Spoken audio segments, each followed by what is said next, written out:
श्री सद्गुरुवे नमः। ओम नमो भगवते वासुदेवाय। अथ सप्तदशो अध्याय। गंगा जी का विवरण और भगवान शंकर कृत संकर्षण देव की स्तुति।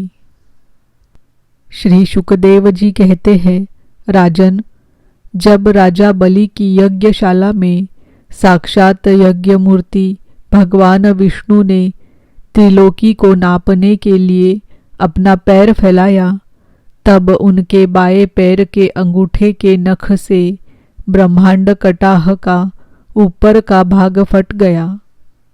उस छिद्र में होकर जो ब्रह्मांड से बाहर के जल की धारा आई, वह उस चरण कमल को धोने से उसमें लगी हुई केसर के मिलने से लाल हो गई। उस निर्मल धारा का स्पर्श होते ही संसार के सारे पाप नष्ट हो जाते हैं, किंतु वह सर्वथा निर्मल ही रहती है। पहले किसी और नाम से न पुकार कर उसे भगवतपदी ही कहते थे। वह धारा हजारों युग बीतने पर स्वर्ग के शिरोभाग में स्थित ध्रुवलोक में उतरी, जिसे विष्णुपद भी कहते हैं।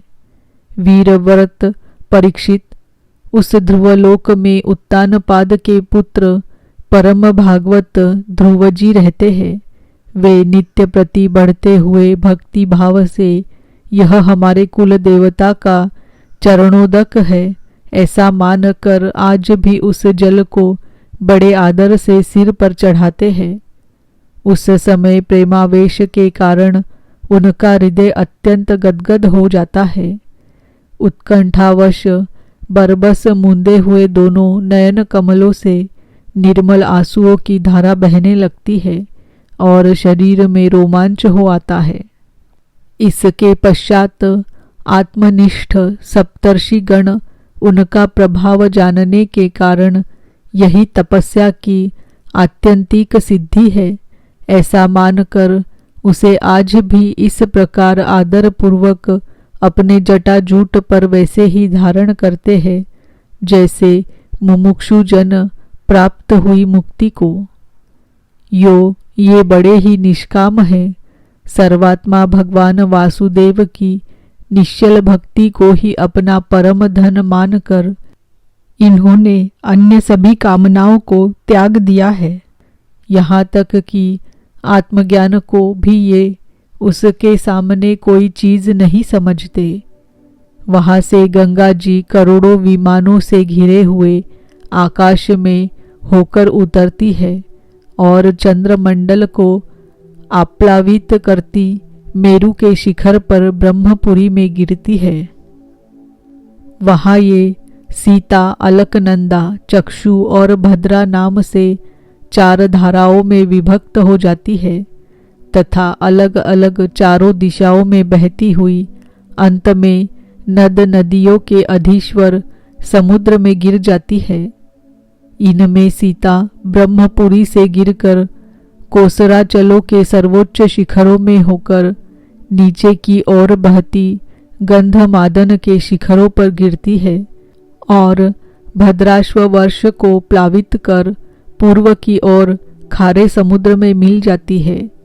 इसी प्रकार चक्षु माल्यवान के शिखर पर पहुंचकर वहां से बेरोक टोक केतुमाल वर्ष में बहती पश्चिम की ओर क्षार समुद्र में जा मिलती है।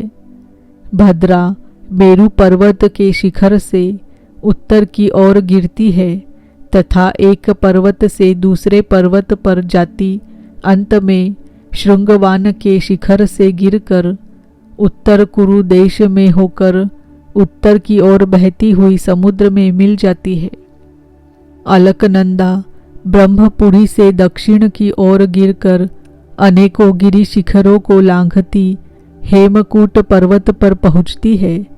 वहां से अत्यंत तीव्र वेग से हिमालय के शिखरों को चीरती हुई भारतवर्ष में आती है और फिर दक्षिण की ओर समुद्र में जा मिलती है।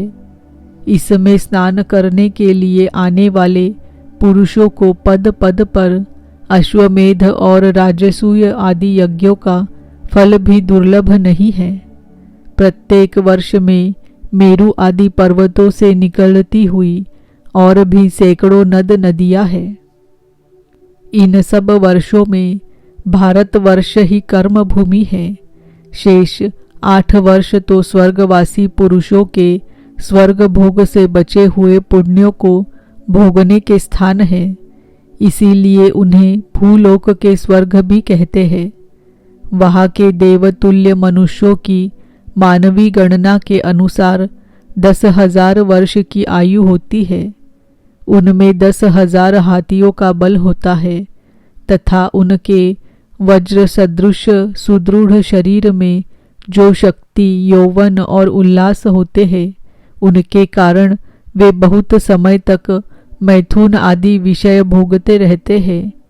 अंत में जब भोग समाप्त होने पर उनकी आयु का केवल 1 वर्ष रह जाता है, तब उनकी स्त्रियां गर्भ धारण करती है। इस प्रकार वहाँ सर्वदा त्रेता युग के समान समय बना रहता है। वहाँ ऐसे आश्रम, भवन और वर्ष, पर्वतों की घाटियां हैं, जिनके सुंदर वन उपवन सभी ऋतुओं के फूलों के गुच्छे, फल और नूतन पल्लवों की शोभा के भार से झुकी हुई डालियों और लताओं वाले वृक्षों से सुशोभित है। वहाँ निर्मल जल से भरे हुए ऐसे जलाशय भी है, जिनमें तरह तरह के नूतन कमल खिले रहते हैं और उन कमलों की सुगंध से प्रमुदित होकर राजहंस, जलमुर्ग, कारंडव, सारस और चकवा आदि पक्षी तरह तरह की बोली बोलते तथा विभिन्न जाति के मतवाले भौरे मधुर मधुर गुंजार करते रहते हैं। इन आश्रमों, भवनों, घाटियों तथा जलाशयों में वहाँ के देवेश्वर गण परम सुंदरी देवांगनाओं के साथ उनके कामोन्माद सूचक हास विलास और लीला कटाक्षों से मन और नेत्रों के आकृष्ट हो जाने के कारण जल क्रीड़ादि नाना प्रकार के खेल करते हुए स्वच्छंद विहार करते हैं तथा उनके प्रधान प्रधान अनुचर गण अनेक प्रकार की सामग्रियों से उनका आदर सत्कार करते रहते हैं। इन नवों वर्षों में परम पुरुष भगवान नारायण वहाँ के पुरुषों पर अनुग्रह करने के लिए इस समय भी अपनी विभिन्न मूर्तियों से विराजमान रहते हैं। ईला व्रत वर्ष में एकमात्र भगवान शंकर ही पुरुष है। श्री पार्वती जी के शाप को जानने वाला कोई दूसरा पुरुष वहाँ प्रवेश नहीं करता, क्योंकि वहाँ जो जाता है वही स्त्री रूप हो जाता है। इस प्रसंग का हम आगे वर्णन करेंगे। वहाँ पार्वती एवं उनकी अरबों खरबों दासियों से सेवित भगवान शंकर परम पुरुष परमात्मा की वासुदेव, प्रद्युम्न, अनिरुद्ध और संकर्षण संज्ञक चतुर्व्यूह मूर्तियों में से अपनी कारण रूपा संकर्षण नाम की तम प्रधान चौथी मूर्ति का ध्यान स्थित मनोमय विग्रह के रूप में चिंतन करते हैं और इस मंत्र का उच्चारण करते हुए इस प्रकार स्तुति करते हैं। भगवान शंकर कहते हैं, ओम, जिनसे सभी गुणों की अभिव्यक्ति होती है, उन अनंत और अव्यक्त मूर्ति ओंकार स्वरूप परम पुरुष श्री भगवान को नमस्कार है। भजनीय प्रभो, आपके चरण कमल भक्तों को आश्रय देने वाले हैं तथा आप स्वयं संपूर्ण ऐश्वर्यों के परम आश्रय है। भक्तों के सामने आप अपना भूत भावन स्वरूप पूर्णतया प्रकट कर देते हैं तथा उन्हें संसार बंधन से भी मुक्त कर देते हैं, किंतु अभक्तों को उस बंधन में डालते रहते हैं। आप ही सर्वेश्वर है, मैं आपका भजन करता हूँ। प्रभु, हम लोग क्रोध के आवेग को नहीं जीत सके हैं तथा हमारी दृष्टि तत्काल पाप से लिप्त हो जाती है। परंतु आप तो संसार का नियमन करने के लिए निरंतर साक्षी रूप से उसके सारे व्यापारों को देखते रहते हैं, तथापि हमारी तरफ आपकी दृष्टि पर उन मायिक विषयों तथा चित्त की वृत्तियों का नाम मात्रा को भी प्रभाव नहीं पड़ता। ऐसी स्थिति में अपने मन को वश में करने की इच्छा वाला कौन पुरुष आपका आदर न करेगा। आप जिन पुरुषों को मधु आस्वादी पान के कारण अरुण नयन और मतवाले जान पड़ते हैं, वे माया के वशीभूत होकर ही ऐसा मिथ्या दर्शन करते हैं तथा आपके चरण स्पर्श से ही चित्त चंचल हो जाने के कारण नागपत्नी या लज्जावश आपकी पूजा करने में असमर्थ हो जाती है। वेद मंत्र आपको जगत की उत्पत्ति, स्थिति और लय का कारण बताते हैं, परंतु आप स्वयं इन तीनों विकारों से रहित हैं, इसीलिए आपको अनंत कहते हैं। आपके सहस्त्र मस्तकों पर यह भूमंडल सरसों के दाने के समान रखा हुआ है। आपको तो यह भी नहीं मालूम होता कि वह कहाँ स्थित है। जिनसे उत्पन्न हुआ मैं अहंकार रूप अपने त्रिगुणमय तेज से देवता, इंद्रिय और भूतों की रचना करता हूँ, वे विज्ञान के आश्रय भगवान ब्रह्मा जी भी आपके ही महत्तत्व संज्ञक प्रथम गुणमय स्वरूप है।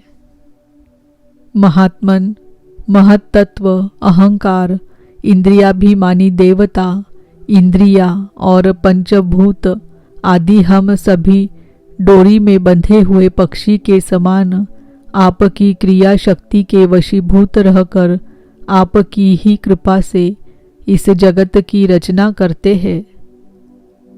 सत्वादी गुणों की सृष्टि से मोहित हुआ यह जीव आपकी ही रची हुई तथा कर्म बंधन में बांधने वाली माया को तो कदाचित जान भी लेता है, किंतु उससे मुक्त होने का उपाय उसे सुगमता से नहीं मालूम होता।